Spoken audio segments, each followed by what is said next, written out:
Before Mama Ngozi's body even reached the mortuary, her children were already fighting over her inheritance. But days later, a hidden box, an old key, and a buried secret would reveal a truth far greater than money. The rain had been falling since morning. Inside Mama Ngozi's mother's sitting room, relatives sat in silence. Some wiped tears, others stared at the floor. On a small wooden table stood a framed photograph of Mama Ngozi, smiling. The woman who fed strangers. The woman who raised three children alone. The woman the entire village respected. And now she was gone. But before her body even reached the mortuary, trouble had already begun. As the family mourned, Chinedu paced to and fro. Suddenly, he snapped. Where are the land documents? Instantly, the room froze. The mourners, the sympathizers, even the rain and the wind seemed to pause. Everything fell still. A once emotionally noisy room became silent. They watched in silence as Chinedu pulled open drawers and scattered old files across the room. Frustrated, he snapped for the second time. Not calmly, not quietly, this time at Amaka. Amaka, where are the land documents? Amaka looked at Chinedu unmoved. Mama Ngozi left behind three children. Chinedu, oldest, ambitious, proud, chasing money, a businessman in the city, but his business had been struggling for a while. Amaka, patient, hardworking, the one who stayed, bathed her mother, cooked her meals, slept by her bedside. Kelechi, the youngest, still in school, still trying to figure his life out. Three children, one family, one inheritance, and soon one big problem. Chinedu snapped again. He was already walking towards Amaka, eyes fixed, jaw tight. Where are the land documents? He thundered, his voice sharp enough to cut the room in two. That question cut deep into Amaka's soul like a sharp knife. Amaka stood up. She was ready for whatever was coming. Her eyes filled with rage, tears, and uncertainty. But Kelechi intervened quickly. He moved fast and stepped between them. Brother, Mama just died. One of the elderly aunties couldn't hold it in anymore. She stood up, voice trembling. Chinedu, your mother's body is still warm. But Chinedu didn't care. His mind was locked on one thing: inheritance. If he wasn't sure about anything else, he was very sure of two things: the two parcels of land belonging to their late father, which had been in their mother's custody all these years. Chinedu stared at Amaka like she was hiding a secret. Amaka stared back, too broken to speak.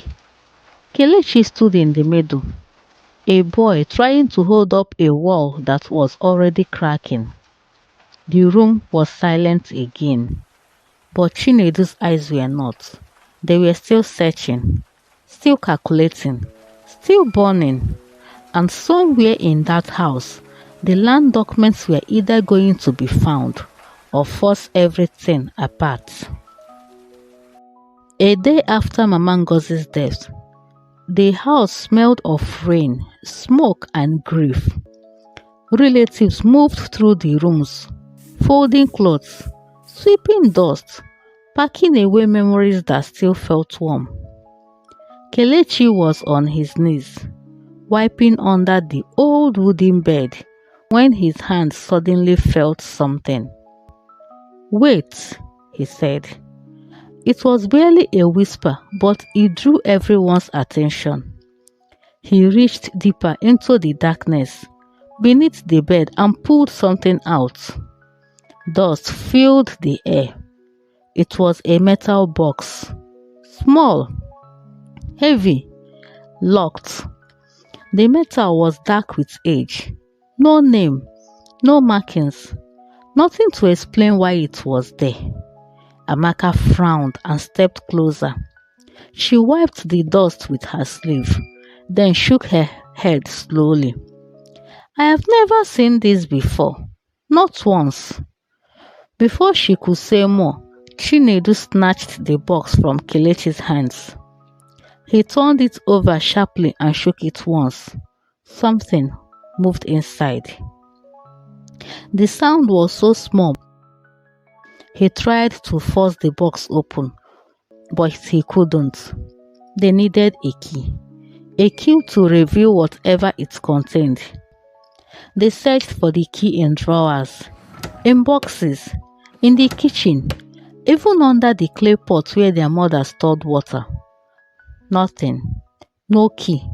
At least, not the kind that could open the mysterious box. A few days later, after Mama Ngozi's burial, Chinedu was preparing to return to the city. He had already decided he would take the box with him and force it open there if necessary. That evening, as the siblings sat outside in silence, he came. An old man, back bent, walking stick tapping against the compound ground. His clothes were faded, but his eyes were sharp, too sharp for someone so old. He didn't greet anyone. He didn't pause. He walked straight to where Chinedu, Amaka, and Kelechi sat. 3 siblings, bound by laws, now separated by uncertainty. From his pocket, he pulled out a single brass key. Small, old, smooth. His voice was low and steady. "Mama Ngozi asked me to deliver this after she was buried." Kelechi's eyes widened. It was the key. The very key they had turned the house upside down searching for. Amaka's hands trembled as she took it. It felt warm, almost alive, like it had been carried too long for too many reasons. No one spoke. No one needed to. They moved together, fast, urgent, back into the room where the box waited. Chinedu took the key from Amaka and slid it into the rusted lock. For a moment, nothing happened. Then, click, the lid opened slowly, as though resisting. Inside was a single folded paper, yellow, fragile. Chinedu unfolded it carefully. 3 words were written on it: the Iroko tree.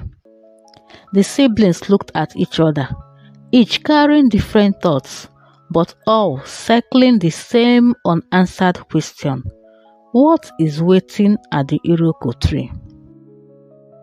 The next morning, shouting woke Amaka and Kelechi. They rushed outside. Several laborers were already gathered around the giant Iroko tree in front of their compound. Chinedu had hired them. "Don't waste time," he commanded. "I have paid you well. Start digging. Whatever is buried there, we must find it before sunset." The men got to work immediately. Amaka and Kelechi stepped forward to help, but Chinedu blocked them. "I am the firstborn of this family. Whatever Mama left belongs to me." With that, he pushed them aside. So they stood and watched. The laborers dug and dug and dug. Hours passed. The hole grew deeper. Sweat soaked their shirts. Dust filled the air. Still, nothing. By afternoon, some of the workers exchanged doubtful glances. The sun was merciless. It beat down on their backs without pity. Even the shade of the Iroko tree offered no relief. Sweat dripped endlessly as fatigue crept into their bodies. One by one, some onlookers began to leave, unable to endure the heat. "What if there is nothing here?" one of the laborers muttered. But Chinedu refused to stop. "Keep digging," he barked. Kelechi watched silently.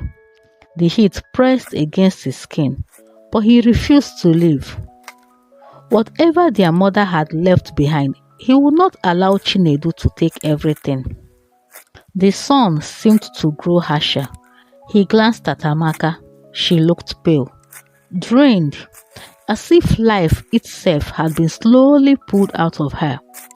2 years of caring for their sick mother alone had left her changed. Once full of life, now worn down. Kelechi's fists tightened. Anger rose quietly within him. If treasure was found, he was ready to fight for his share, for himself and Amaka. Amaka noticed the anger building inside him and gently held his arm. "Easy," she whispered. The digging continued. The sun moved across the sky. The workers were exhausted. The hole was now deep enough to swallow a man. Still nothing. Even Chinedu was beginning to lose hope. Then suddenly, "Sir, we found something!" Every head turned. Shovels dropped. The workers knelt and carefully cleared the soil. A metal chest emerged from the ground. Old, rusty, heavy. They dragged it out. The crowd gathered closer. Chinedu rushed forward and forced it open. Inside were pieces of gold jewelry and a small gold box. The treasure glittered under the fading lights. The villagers gathered quickly, whispering. Some of the elders recognized it immediately. "It's the chief's reward," one old man said. "Years ago, Mama Ngozi's husband received it for helping protect the community's land from invaders. The treasure was worth millions." "I knew it!" Chinedu screamed. Kelechi and Amaka rushed forward, their eyes filled with relief and hope. But Chinedu shoved them back. He pushed Amaka so hard she almost fell. Kelechi caught her before she hit the ground. Chinedu quickly shut the chest. The sun was already setting. Without wasting time, he loaded the treasure into his SUV. He didn't care how late it was. He was too happy. The money he would make from it was more than enough to stabilize his business. Before he could leave, Kelechi ran after him. "Brother, my school fees are due. I also need money for other expenses that I told you about." Chinedu barely looked at him. "You are a man now. You are old enough to take care of your own needs." Amaka stepped forward. "After all the treasure you found, can't you give us some of it too? After all, we are all Mama's children." Chinedu shook his head. "Who paid those laborers? Who paid for Mama's burial? I spent money while both of you only watched." A moment later, he drove away, leaving a cloud of dust behind him. Amaka stood frozen. She watched the SUV disappear down the road. And then she broke. Tears streamed down her face. She tried to hold them back, but she couldn't. For years, she cared for their sick mother. She had put her own dreams on hold. While others moved forward, she stayed behind. While others built their futures, she sat beside Mama's bed. Now Mama was gone, and everything she had silently sacrificed was erased in a single moment. Chinedu did not acknowledge her effort. She covered her face and cried, the kind of cry that comes only from a broken soul. Not because of the treasure, not because of the gold, but because she felt unseen, unheard. She looked at her younger brother Kelechi. The sorrow, the fear, the uncertainty. She saw it all in his eyes. The little money she had saved would barely cover most of his school expenses. Kelechi held her tightly. He could feel her pain. If he had to drop out of school, so be it. Chinedu was right. He was a man now, and a real man takes care of his family. He would take care of Amaka in any way he could because she deserved it. He helped her up and she leaned on his shoulder. She needed it, a shoulder to cry on. People whispered helplessly. A few elders patted her back before walking away. With every whisper, every touch, Amaka's heart ached even more. Then suddenly, the weather changed. Lightning flashed. Thunder rolled. Rain poured heavily, as though Mama Ngozi herself was weeping from the spirit world. Everyone ran for cover. Women held their clothes as the wind swept through the village. There were no warnings, just chaos. Kelechi held Amaka as they both walked slowly towards the house. Their steps were heavy from everything they had just witnessed. They had stood there all day watching the digging, the shouting, the heat, and the greed unfold in front of their home. The emotional weight of it all had drained them completely. The rain felt distant, as though the world was moving without them. They walked in silence, each step slow and tired, until they reached the door. They stepped inside the house, exhausted, but something was waiting for them.